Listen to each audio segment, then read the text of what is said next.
Assalamu alaikum students, I am your chemistry teacher. Today 18th June 2020, this lecture for all 10th boys and girls.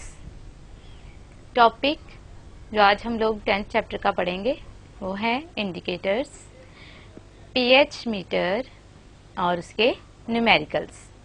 ठीक है.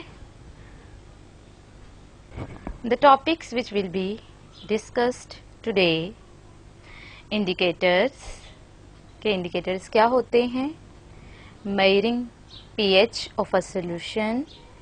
PH किसी solution की major करने के लिए हमारे पास क्या क्या चीज़ें होनी चाहिए, वो है यूनिवर्सल इंडिकेटर और पीएच मीटर और न्यूमेरिकल्स आज आप लोगों ने करने हैं.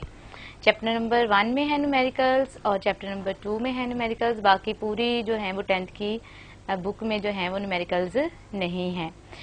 चैप्टर नंबर 9 के भी बहुत आसान है और चैप्टर नंबर 10 के भी जो है वो आज आप लोगों को बहुत इजी लगेंगे. ठीक है, कि जो आप लोगों ने पीएच टॉपिक पढ़ा है उससे आप लोग जो हैं वो किसी सॉल्यूशन की पीएच किस तरह से निकाल सकते हैं वो आप लोगों ने आज सीखना है. First of all indicators. Indicators के बारे में आप लोगों को पता होना चाहिए कि इंडिकेटर्स होते क्या हैं. ठीक है. अच्छा जी, इंडिकेटर का लफ्जी मतलब है इशारा, इंडिकेट करना, इशारा देना. ठीक है. तो निशानदही करना, इशारा या निशानदही करना. ठीक है, ये इसका लफ्जी मतलब है. अब यहाँ पे जो है वो इसका क्या मतलब है और ये किस किस्म के कंपाउंड्स होते हैं. Indicators are the organic compounds. Indicator जो हैं वो ऑर्गेनिक कंपाउंड्स होते हैं. They have different colours in acidic and basic या अल्कलाइन सॉल्यूशन. कि ये एसिडिक और अल्कलाइन सॉल्यूशन में डिफरेंट कलर्स देते हैं. ठीक है. अब आप लोगों ने कोई जो है वो रिएक्शन स्टार्ट किया. ठीक है, आप लोगों ने कोई रिएक्शन स्टार्ट किया और जो है वो हम लोगों ने कहा कि रिएक्शन तो कंप्लीट हो गया.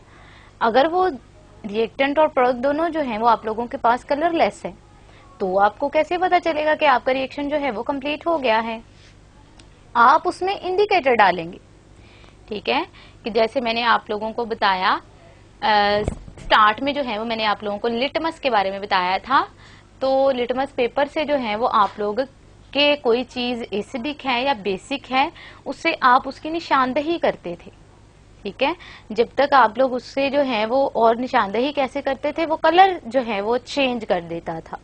कि एसिडिक में जो है वो ब्लू लिटमस पेपर रेड हो जाता था जबकि बेसिक में जो है वो रेड लिटमस पेपर ब्लू हो जाता था. तो वो भी आप लोगों के पास इंडिकेटर्स ही थे. ठीक है.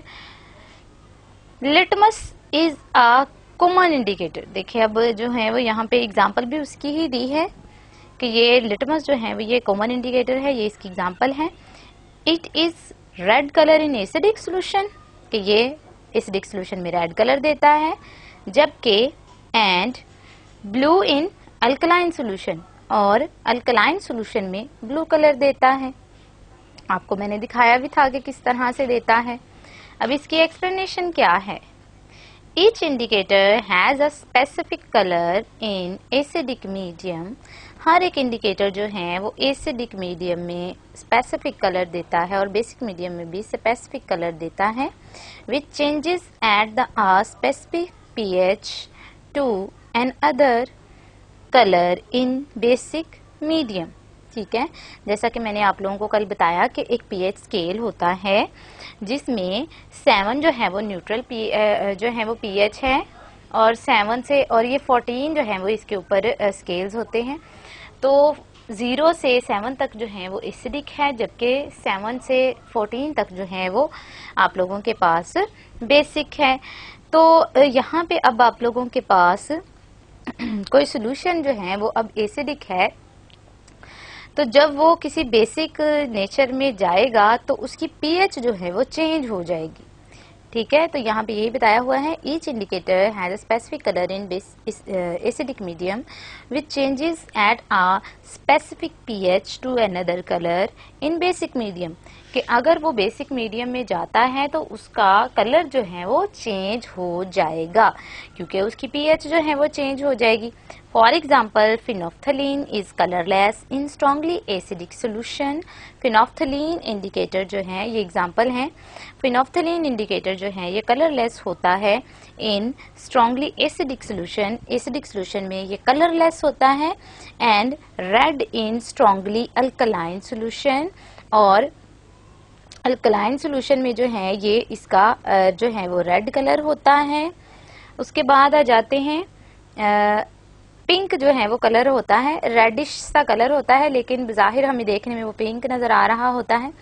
It changes colour at a pH of about 9। This means phenolphthalein is colourless in solution with pH less than 9। 9 से पीएच कम होगी तो वो कलरलेस होगा, लेकिन 9 से अबव होगी तो फिनोफ्थलीन का जो कलर होगा वो रेडिश जो है वो पिंक हो जाएगा। रेड जो है वो यहाँ पे मौजूद है, रेड लिखा हुआ है, लेकिन वो पिंक कलर की शेड देता है। ठीक है, अब जो है वो आप लोगों को मैंने बता दिया कि ये फिनोफ्थलीन जो है वो आप लोगों के पास रेड कलर देता है। आप इसको पिंक भी कह सकते हैं, क्योंकि आप लोगों को नेक्स्ट स्लाइड में जो है वो पिंक कलर नजर आएगा, और मैं आप लोगों को जो है वो बाकायदा ये सोल्यूशन बना के और इसमें इंडिकेटर डाल के भी दिखा दूंगी कि ये पिंक कलर ही देता है। फॉर एग्जाम्पल, आप लोगों ने जो है वो एसिड लिया, ठीक है, एक बीकर में, और आप उसमें बेस डालते जा रहे, जितना एसिड डाल रहे हैं अगर उतनी ही बेस आप लोग उसके अंदर डालते हैं, ठीक है, तो वो आप लोगों के पास सॉल्ट बनाई जाएगा और न्यूट्रल होता जाएगा। लेकिन एक और आप लोगों ने इसके अंदर जो है वो 1 to 2 ड्रॉप फिनोफ्थलीन इंडिकेटर भी डाले हुए हैं। ठीक है, कि जब तक आप लोगों के पास उसमें कलरलेस जो है वो एसिडिक मीडियम में फिनोफ्थलीन आपने, यानी कि फिनोफ्थलीन एसिड लिया, उसमें फिनोफ्थलीन डाली, तो सोल्यूशन का कलर जो है वो कलरलेस ही होगा। आप उसमें बेस ऐड करते जा रहे हैं, ठीक है, जब आप उसमें बेस ऐड करते जा रहे हैं तो जितना आप लोगों ने उसमें एसिड डाला हुआ है, जब उतनी ही बेस उसमें डल जाएगी, और डलने के बाद जो है वो उसमें अगर 1 to 2 ड्रॉप बेस के ज्यादा ऐड हो जाते हैं, कि अब जितना एसिड आपने डाला था वो सारे का सारा बेस के साथ मिलके न्यूट्रलाइज हो गया है, तो आप लोगों के पास क्या होगा कि जब आप लोग 1 से 2 ड्रॉप भी बेस के ज्यादा डाल देंगे, कि अब बेस जो है वो आपके सोल्यूशन में मौजूद है, बाकी सारा एसिड जो है वो न्यूट्रल हो गया है, खत्म हो गया है, तो आप लोगों के पास उस सोल्यूशन का कलर फौरन से पिंक हो जाएगा, और आपको पता चल जाएगा कि जितना आपने एसिड डाला हुआ था उतनी बेस के साथ उसने रिएक्ट कर लिया है, रिएक्शन कंप्लीट हो गया है,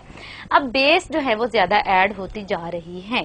ठीक है, तो ये मैं आप लोगों को एक्सपेरिमेंट जो है वो करके दिखा दूंगी। अब आप लोगों के पास जो है वो एक स्लाइड है, यहाँ पे मैंने आप लोगों को दिखा दिया है लिटमस का कलर और मिथाइल ऑरेंज और फिनोफ्थलीन। यहाँ पे आप लोगों को नजर आ रहा है कि सबसे पहले लिटमस है, लिटमस 7 पे जो है वो न्यूट्रल है, और 7 से अबव जो है वो इसका ब्लू कलर है, और 7 से बिलो जो है वो इसका रेड कलर है।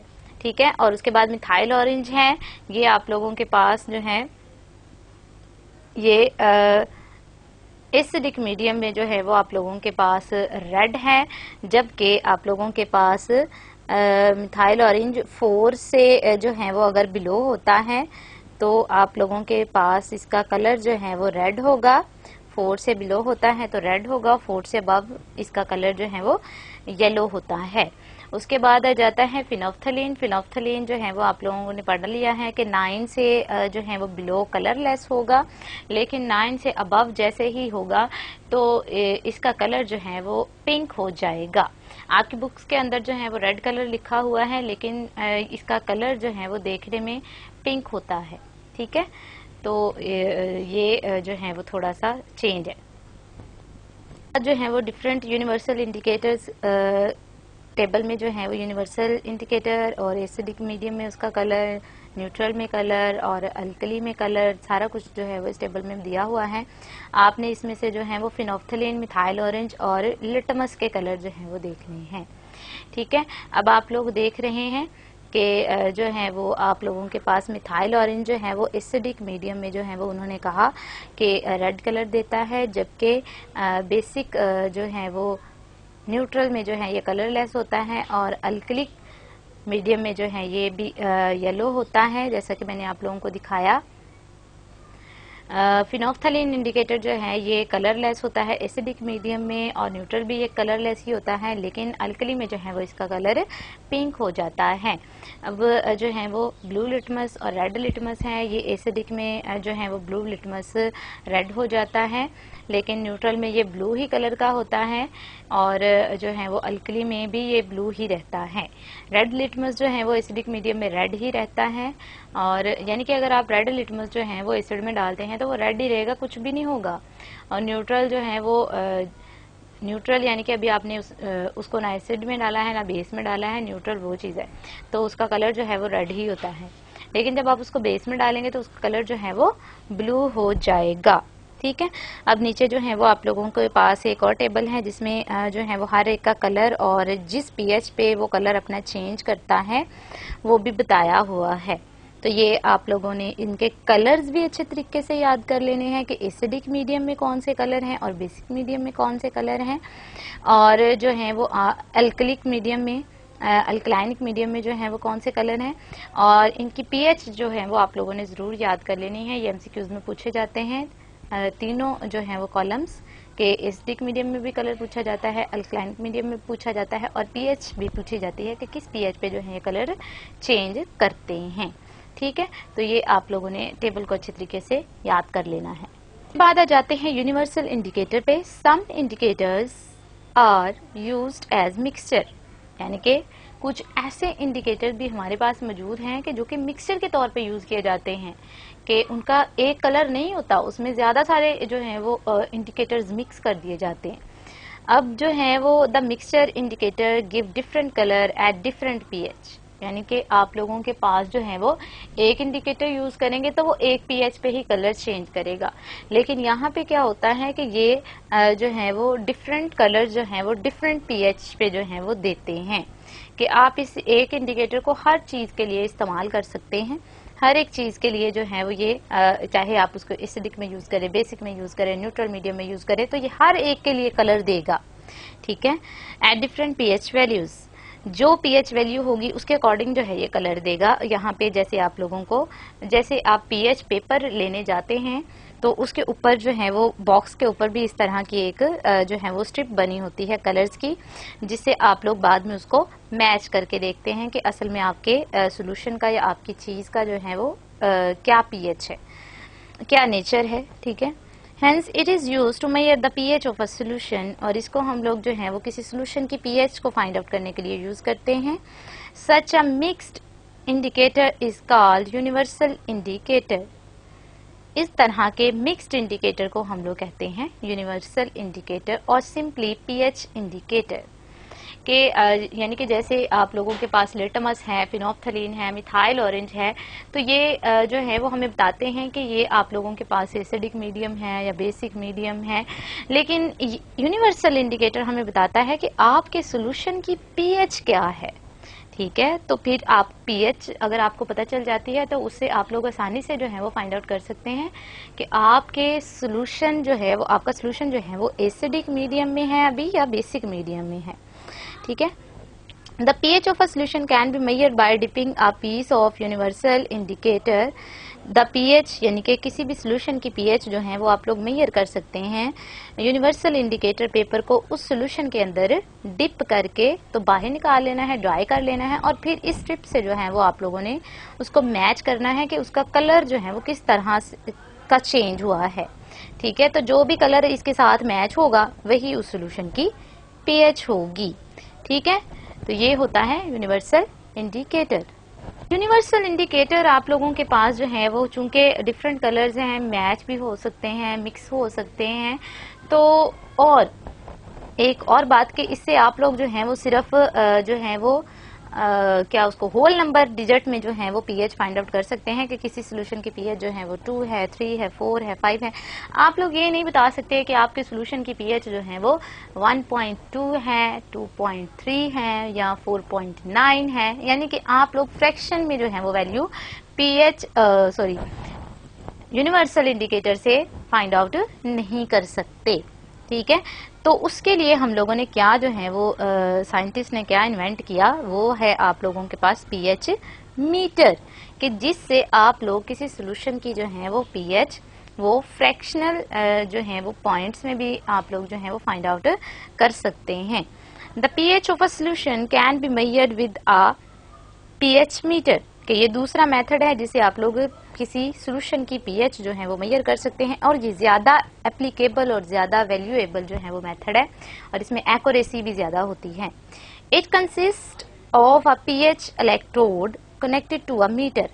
इसके अंदर क्या होता है कि एक इलेक्ट्रोड होता है, ठीक है, और वो इलेक्ट्रोड जो है वो मीटर के साथ वायर के साथ अटैच किया होता है। The electrode is dipped into the solution.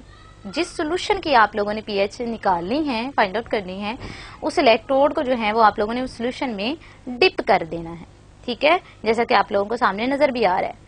And the meter show the pH either on a scale or a digitally, कि बहुत डिफरेंट तरह के जो है वो पीएच मीटर जो है वो इन्वेंट किए गए थे, कि कुछ जो है वो स्केल्स शो करते थे, यानी कि उनके ऊपर जैसे जो है वो पुराने ज़माने के मीटर नहीं थे जो सुई होती थी, और उससे जो है वो हम लोग बाद में मेजर करते थे कि कहाँ पे जो है वो आप लोगों के पास वो पिन जो है वो रुकी है, तो उससे बाद में फाइंड आउट करते थे। या अब जो है वो आप लोगों के पास ऐसे पीएच मीटर हैं जो कि एग्जैक्ट रीडिंग जो है वो आपके सामने दे देते हैं कि इतने पॉइंट जो है वो आप लोगों के पास रीडिंग है। डिजिटली मतलब कि नजर आ रही होती है। It is much more reliable, ये बहुत ज्यादा रिलायबल है, ठीक है, and accurate method of measuring pH. PH को मेजर करने का ये बहुत ही एक्यूरेट यानी कि एग्जैक्ट आती है, और रिलायबल के हमें कोई इतनी मुशक्कत भी नहीं करनी पड़ती, इतनी जो है वो जैसे आप पीएच पेपर जो है वो उसको डिप करके तो फिर आपको उस जो है वो स्ट्रिप के साथ मैच करना पड़ेगा, आपको देखना पड़ेगा कि कौन सा जो है वो आप लोगों के पास कलर मैच हो रहा है। लेकिन इस पे आप लोगों को जो है वो इतना ज्यादा जो है वो एफर्ट नहीं करनी पड़ती, डायरेक्ट जे आप लोगों को पीएच दे देता है। That universal indicator paper, pH जो है वो मीटर यूनिवर्सल इंडिकेटर की निस्बत जो है वो ज्यादा एक्यूरेट और रिलायबल मेथड है। Through the latter is often more convenient, के जो है वो लेटर्स की फॉर्म में जब ये वैल्यू आ जाती है तो ये बहुत ही ज्यादा कन्वीनियंट मेथड है, सहूलत वाला मेथड है, ठीक है। तो इसको आप लोग कहते हैं पीएच मीटर। ये आप लोगों के सामने डायग्राम में भी मैंने दिखा दिया है। बाद आ जाते हैं how can we calculate the pH and pOH of solution. किसी सॉल्यूशन की पीएच या जो है वो पीओएच आप लोग किस तरह से फाइंड आउट कर सकते हैं, कि अगर आप लोगों को किसी सॉल्यूशन की मोलैरिटी पता हो, ठीक है, अगर आप लोगों को किसी सॉल्यूशन की मोलैरिटी पता हो तो इंडिकेटर्स की बजाय जो है वो आप लोग बाय यूजिंग दिस फार्मूला आप लोग पीएच और पीओएच किसी सॉल्यूशन की फाइंड आउट कर सकते हैं। ये फॉर्मूला जो है वो आप लोगों ने पीछे पीएच स्केल वाले में जो है वो ड्राइव किया था। PH is equal to minus negative log of hydrogen ion की कंसंट्रेशन, और pOH is the negative log of hydroxyl ion की कंसंट्रेशन। और पीएच और पीओएच को हम लोग अगर प्लस कर देते हैं तो ये इक्वल हो जाता है 14 के। ये सारा आप लोगों ने पढ़ लिया हुआ है। तो ये तीन फार्मूलाज आप लोग यूज कर सकते हैं और किसी सॉल्यूशन की जो है वो पीएच फाइंड आउट कर सकते हैं। जो ऊपर वाले दो फार्मूलाज हैं ये जो है वो अगर आप लोगों को सॉल्यूशन की मोलैरिटी पता है तो उससे जो है वो आप लोग पीएच या पीओएच फाइंड आउट कर सकते हैं। और जो ये थर्ड वाला फॉर्मूला है, अगर आपको किसी सॉल्यूशन की पीएच और या पीओएच जो है वो पता है तो आप लोग जो है वो अगर पीएच पता है तो पीओएच फाइंड आउट कर सकते हैं, अगर पीओएच पता है तो पीएच जो है वो फाइंड आउट कर सकते हैं। समझ आ गई? बाद आ जाते हैं आप लोगों के पास ये क्लासिफिकेशन है एसिड की और बेस की। कि एसिड जो है हमारे पास कुछ ऐसे होते हैं जिनमें एक हाइड्रोजन होती है, उनको आप लोग मोनोप्रोटिक कहते हैं, जिनमें 2 होती हैं उनको आप लोग डाइप्रोटिक कहते हैं, और जिनमें 3 होती हैं उनमें उनको आप लोग ट्राइप्रोटिक कहते हैं। यानी कि अगर आप लोग इन जो है वो HCl को पानी में डालते हैं तो ये एक जो है वो हाइड्रोजन आयन देगा, लेकिन सल्फ्यूरिक एसिड को डालेंगे पानी में तो ये 2 हाइड्रोजन आयन देगा, और अगर आप फास्फोरिक एसिड को पानी में डालते हैं तो ये 3 हाइड्रोजन आयन प्रोवाइड करता है। उसके बाद इसी तरह से बेस का है कि इसमें जो है वो अगर एक जो है वो OH ग्रुप जो है वो पानी में NaOH डालने से हमें मिलता है तो उसको मोनोहाइड्रोक्सल कहते हैं। इसी तरह से अगर 2 मिलते हैं तो डाईहाइड्रोक्सल, और इसी तरह से ट्राईहाइड्रोक्सल कहते हैं। ये चीज़ें आप लोगों को पता होनी चाहिए, तो ही आप लोग जो है वो pH जो है वो आसानी से या POH जो है वो फाइंड आउट कर सकते हैं। ठीक है, और ये बात याद रखिएगा, एसिड्स की जो है वो डायरेक्ट pH फाइंड आउट की जा सकती है इन फार्मूलाज से, और फिर जो है वो pH plus POH is equal to 14 से उस एसिड की POH फाइंड आउट की जा सकती है। लेकिन क्योंकि एसिड में जो है वो H मौजूद है, हाइड्रोजन आयन मौजूद है, तो pH जो है वो डायरेक्टली फाइंड आउट की जा सकती है, लेकिन बेस में OH यानी कि हाइड्रोक्सल आयन मौजूद होता है, इसलिए इसकी POH जो है वो डायरेक्टली फाइंड आउट की जा सकती है, और बाद में आप लोग जो है वो फॉर्मूला लगा के pH फाइंड आउट करते हैं। ठीक है, लोग कुछ एग्जांपल्स डिस्कस करते हैं। A solution of hydrochloric acid is 0.01 molar, what is it's pH value, कि एक सोल्यूशन है जो कि हाइड्रोक्लोरिक एसिड का है और इसकी मोलैरिटी है 0.01 मोलर। ठीक है, कि इसकी जो है वो कंसंट्रेशन जो है वो आप लोगों के पास है 0.01 मोलर। तो आप लोगों के पास हाइड्रोक्लोरिक एसिड को सबसे पहले आयनाइज करना है। Hydrochloric acid is a strong acid होता है, सो इट आयनाइज कम्प्लीटली, ये जो है वो कम्प्लीटली आयनाइज हो जाता है। ठीक है, अब देखें HCl it will make H plus ion and Cl negative ion. So its solution also contains 0.01 molar. ठीक है, कि इसके सोल्यूशन में अब हमारे पास जो है वो 0.01 मोलर हाइड्रोजन आयन मौजूद होंगे। ठीक है, और इनको हम लोग डेट इज 10 की पावर -2 मोलर, कि अगर आप लोगों ने इसको 10 की पावर में कन्वर्ट करना है तो फिर कैसे करेंगे, पॉइंट के बाद जितने डिजिट्स होंगे ना, पॉइंट के बाद देखें अब 0 और 1 है, 2 है ना, तो आप लिखेंगे 10 की पावर -2।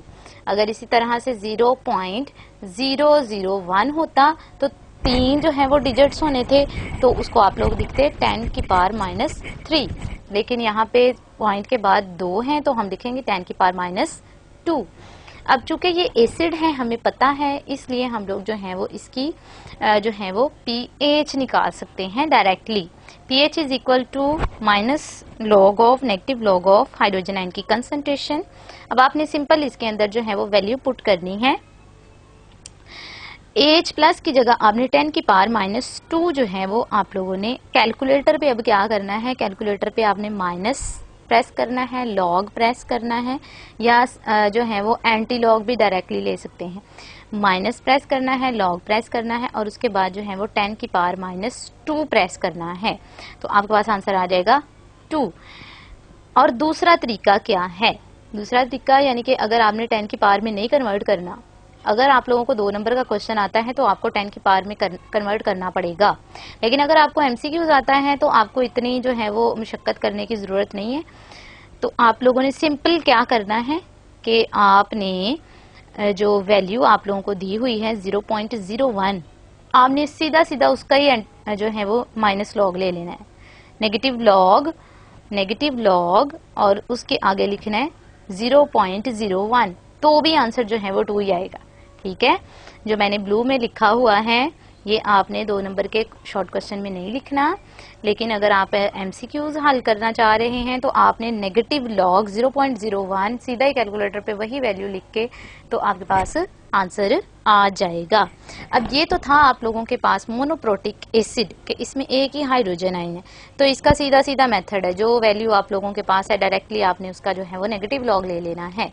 लेकिन अगर डाइप्रोटिक होते हैं, ट्राइप्रोटिक होते हैं, तो क्या करना है वो हम लोग आगे देखते हैं। अब हम बेस के साथ भी एक कर लेते हैं। Find out the pH and pOH of 0.001 molar solution of KOH। Potassium hydroxide का सोल्यूशन है जो कि जिसकी मोलैरिटी है 0.001 मोलर। अब इसकी pOH भी निकालनी है और pH भी निकालनी है। तो क्योंकि ये एक बेस है तो हम इसकी डायरेक्टली pOH सबसे पहले निकालेंगे और उसके बाद आप लोग जो हैं वो इसकी pH जो है वो फाइंड आउट करेंगे। Potassium hydroxide solution is a strong base. ये स्ट्रॉन्ग बेस है। It ionise completely such that 1 mole of KOH give 1 mole of OH negative ions. और ये मोनोहाइड्रोक्सी है क्योंकि इसमें एक ही OH नेगेटिव आयन है। जब ये आयनाइज होगा तो K प्लस आयन और OH नेगेटिव आयन देगा। ठीक है, तो इसकी अब देखें जो है वो मोलर कंसंट्रेशन को 10 की पावर में लिखना कैसे है कि पॉइंट के बाद 3 डिजिट्स आप लोगों को नजर आ रहे हैं, आपने लिखना है 10 की पावर -3। अब इसका फॉर्मूला है pOH is equal to negative log of hydroxyl ion की कंसंट्रेशन यानी कि OH नेगेटिव आयन की कंसंट्रेशन, मोलर कंसंट्रेशन। अब उसके बाद आपने यहाँ पे वैल्यू पुट कर देनी है जैसे आप लोगों ने एसिड वाले में किया था। 10 की पावर -3 लिख देना है और वैसे कैलकुलेटर पे आप लोगों ने इसको लिखना है। आपके पास आंसर आ जाएगा 3, यानी कि जो पार होगी ना वही आंसर होता है, यानी कि आपको कैलकुलेटर पे भी करने की जरूरत नहीं है। अगर आपके पास मोनो में एसिड है या मोनो में बेस है तो आप डायरेक्टली जो इसकी पार होती है वही इसका आंसर होता है। ठीक है, ये भी एक जो है वो आप लोगों के पास जो है वो हिंट है कि जल्दी से जल्दी एमसीक्यूज को हल करने की। अब अगर आप लोगों ने जो है वो सिंपल जो है वो इसको 10 की पावर में नहीं कन्वर्ट करना आ रहा तो आप जो है वो क्या करें, नेगेटिव लॉग लें 0.001 का, तो भी आपके पास आंसर जो है वो 3 ही आएगा। अब ये आपके पास आ गई है pOH। अब pOH से आप लोगों ने pH निकालनी है। अब आप लोग वही वाला फॉर्मूला लगाएंगे pH plus pOH is equal to 14। तो अब आप लोगों को pOH जो है वो पता है, तो pH इज इक्वल टू 14 -3, तो आपके पास आंसर आ जाएगा 11, यानी कि आपके सॉल्यूशन की जो है वो pH कितनी हुई 11, कि ये आपका सॉल्यूशन जो है वो बेसिक इन नेचर है। ठीक है, समझ आ रही है 10th क्लास। अब ये लास्ट वाली एग्जांपल है, एसिड के हवाले से ही है। Find out the pH of 0.01 molar sulphuric acid. अब ये सल्फ्यूरिक एसिड हम लोगों ने ले लिया है। सल्फ्यूरिक एसिड जो कि आप लोगों को पता है कि ये जो है वो डाई जो है वो बेसिक है या इसको डाई प्रोडक्ट भी कहते हैं। ठीक है, sulphuric acid is a strong diprotic acid. It ionise completely and its 1 mole produce 2 mole of hydrogen ion as presented in the equation. कि जैसे आप लोगों को इक्वेशन में नजर आ रहा है कि H2SO4 इसका फॉर्मूला है और ये जब आयनाइज होता है तो 2 हाइड्रोजन आयन देता है और 1 सल्फेट आयन देता है। ठीक है, अब आप लोगों ने इसको जब कन्वर्ट करना है स्टैंडर्ड में तो अब आपके पास 2 जो है वो हाइड्रोजन आयन है, 2 हाइड्रोजन आयन है, तो इसको जो वैल्यू आप लोगों को क्वेश्चन में दी होनी है ना उसको आप लोगों ने 2 से मल्टीप्लाई कर देना है। समझ आ रही है, कोई मुश्किल नहीं है, आपने सिर्फ क्या करना है उसको 2 से मल्टीप्लाई कर देना है। अब हाइड्रोजन आयन की कंसंट्रेशन कितनी आ गई 2 × 10 की पावर -2। 0.01 को वैसे ही आपने 10 की पावर -2 में कन्वर्ट करना है जैसे आपने पहले किया था। ठीक है, अब आपने जो है वो फिर वैसे ही फॉर्मूला लगाया pH is equal to -log H plus, और फिर आप लोगों ने क्या लिखना है pH is equal to minus negative log, और आपने वो ऊपर वाली हाइड्रोजन की जगह जो है वो हाइड्रोजन आयन की जगह उसकी वैल्यू लिख देनी है जो कि है 2 × 0.01। ठीक है, अब 2 को मल्टीप्लाई कर देना है 0.01 के साथ, तो क्या आएगा 0.02। कि अब अगर कैलकुलेटर पे आप लोगों ने क्या किया नेगेटिव लॉग ऑफ 0.02 तो आंसर आ जाएगा 1.7।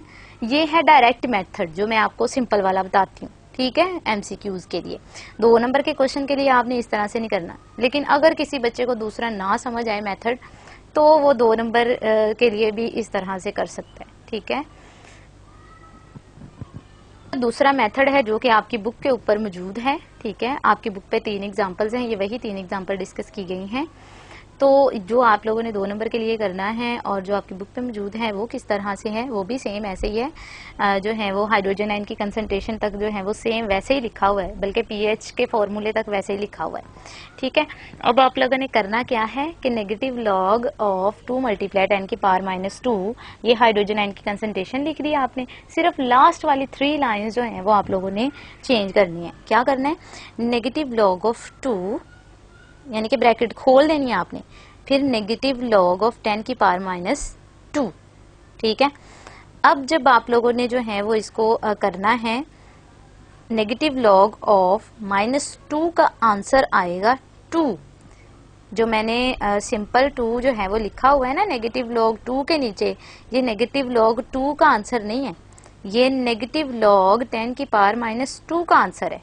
ठीक है, अब जब ये इसका आंसर आ गया 2, तो फिर आपके पास जो है वो आप जो पहले लिखा हुआ है उसको बाद में ले आएंगे, क्योंकि प्लस में वैल्यू है तो उसको पहले लिख लेंगे 2 को।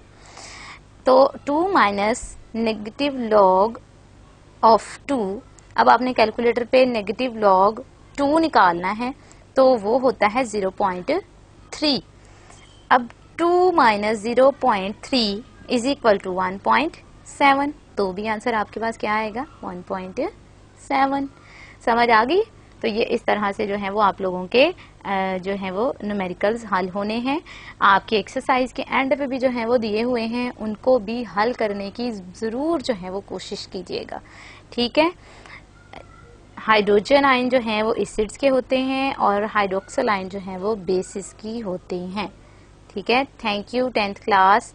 अच्छे तरीके से इन न्यूमेरिकल्स को, इन तीनों एग्जाम्पल्स को एटलीस्ट जो है वो अपनी फिंगर टिप पे याद कर लीजिएगा कि बार बार इन तीनों एग्जाम्पल्स की जो है वो प्रैक्टिस कीजिएगा। इन तीनों एग्जाम्पल्स में से जो है वो अगर न्यूमेरिकल आता है दूसरे चैप्टर में से तो वो इन तीनों एग्जाम्पल्स में से ही आता है।